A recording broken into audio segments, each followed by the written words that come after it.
बिस्मिल्लाहिर्रहमानिर्रहीम। अस्सलाम वालेकुम। हेलो वीवर्स, कैसे हैं आप वीवर्स? आज से मैं एक प्रोजेक्ट स्टार्ट कर रहा हूँ स्टूडेंट मैनेजमेंट सिस्टम के ऊपर। वीवर्स, हम इस प्रोजेक्ट को A to Z यानी कि ज़ीरो से लेकर स्टार्ट करेंगे और इसको कंप्लीट प्रोजेक्ट एक बनाएंगे। वीवर्स, मेरे अक्सर स्टूडेंट जो है ना, वो उनको अक्सर जो प्रॉब्लम आती है ना, वो ये आती है कि वो किसी भी सब्जेक्ट को पढ़ते हैं, उसको रटा लगा लेते हैं और उसमें अच्छे नंबर लगे पास तो हो जाते हैं, बट उस सब्जेक्ट के कुछ जैसे प्रैक्टिकल सब्जेक्ट हैं, जैसे उनके प्रोजेक्ट करने में उनको काफ़ी दुश्वारी हो रही है।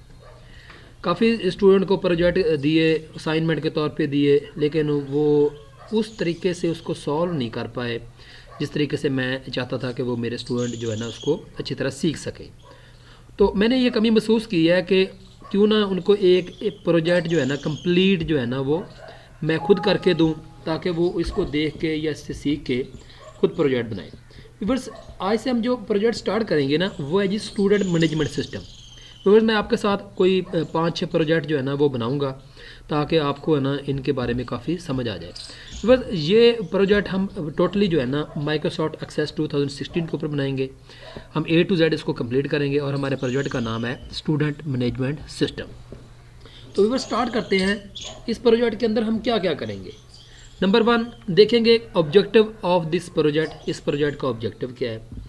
व्यूअर्स, ऑब्जेक्टिव इस प्रोजेक्ट का ये है कि हम चाहते हैं कि हम तमाम स्टूडेंट का रिकॉर्ड जो है ना उसको इलेक्ट्रॉनिकली या कंप्यूटर के ऊपर सेव करें।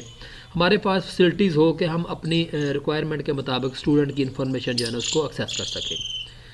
नंबर 2 हम देखेंगे number of table use in this project. कितने प्रोजेक्ट जो है ना टेबल इस प्रोजेक्ट के अंदर यूज़ हो रहे हैं, उन प्रोजेक्ट को हम बनाएंगे भी। उसके बाद व्यूअर्स, उन प्रोजेक्ट का हम टेबल्स का हम रिलेशनशिप बनाएंगे। किस टेबल का किस टेबल के साथ है रिलेशन है, उसको रिलेशनशिप्स कह देंगे। रिलेशनशिप आपने पढ़े होंगे viewers, 1 to 1, 1 to many, many to many। इनको भी हम देखेंगे और इनकी हिफाजत देखेंगे, जिससे हम अपनी इंटेग्रिटी जो है ना इसको कैसे समझ लें कि इंटेग्रिटी हासिल कर सकते हैं। रिफ्रेश इंटेग्रिटी हम कैसे गेन कर सकते हैं। उसके बाद इंसर्ट डाटा।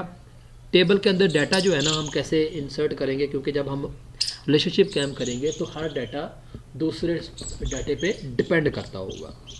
फिर हम व्यूअर्स क्यूरीज क्रिएट करेंगे। उसके बाद हम व्यूअर्स के फॉर्म जो है ना वो बनाएंगे और उसके बाद हम इसकी रिपोर्ट्स जो है ना वो भी जनरेट करेंगे। तो व्यूअर्स, मैं यहाँ पे स्टार्ट करता हूँ आज। यहाँ से हम माइक्रोसॉफ्ट एक्सेस 2016 को ओपन करते हैं और यहाँ पे ब्लैंक डेटाबेस, डेस्कटॉप डेटाबेस में क्लिक करता हूँ और यहाँ पे मैं लिखता हूँ स्टूडेंट मैनेजमेंट सिस्टम। इसको व्यूअर्स यहाँ पे मैं क्रिएट किया है। तो ये देखिए मेरी एक डेटाबेस जो है ना वो क्रिएट हो गई है, जो है जी स्टूडेंट मैनेजमेंट सिस्टम। तो व्यूअर्स, हम इस प्रोजेक्ट को जो है ना समझ लें कि कम्प्लीटली जो है ना हम करेंगे। इसके अंदर हम क्रिएट में जाके हम इसके पूरे टेबल जो है ना वो क्रिएट करेंगे। उसके बाद हम व्यूअर्स इसके क्यूरीज जो है ना वो क्रिएट करेंगे, डाटा इंसर्ट करेंगे। उसके बाद हम इसके फॉर्म्स को देखेंगे। फिर हम व्यूअर्स इसकी रिपोर्ट्स वगैरह जो है ना उसको भी हम कंप्लीट वो करेंगे। तो व्यूअर्स, आज के वीडियो के अंदर इतना ही। तो नेक्स्ट वीडियो के साथ बाद में मिलते हैं। तो नेक्स्ट लेक्चर तक बाय, ओके, अल्लाह हाफ़िज़।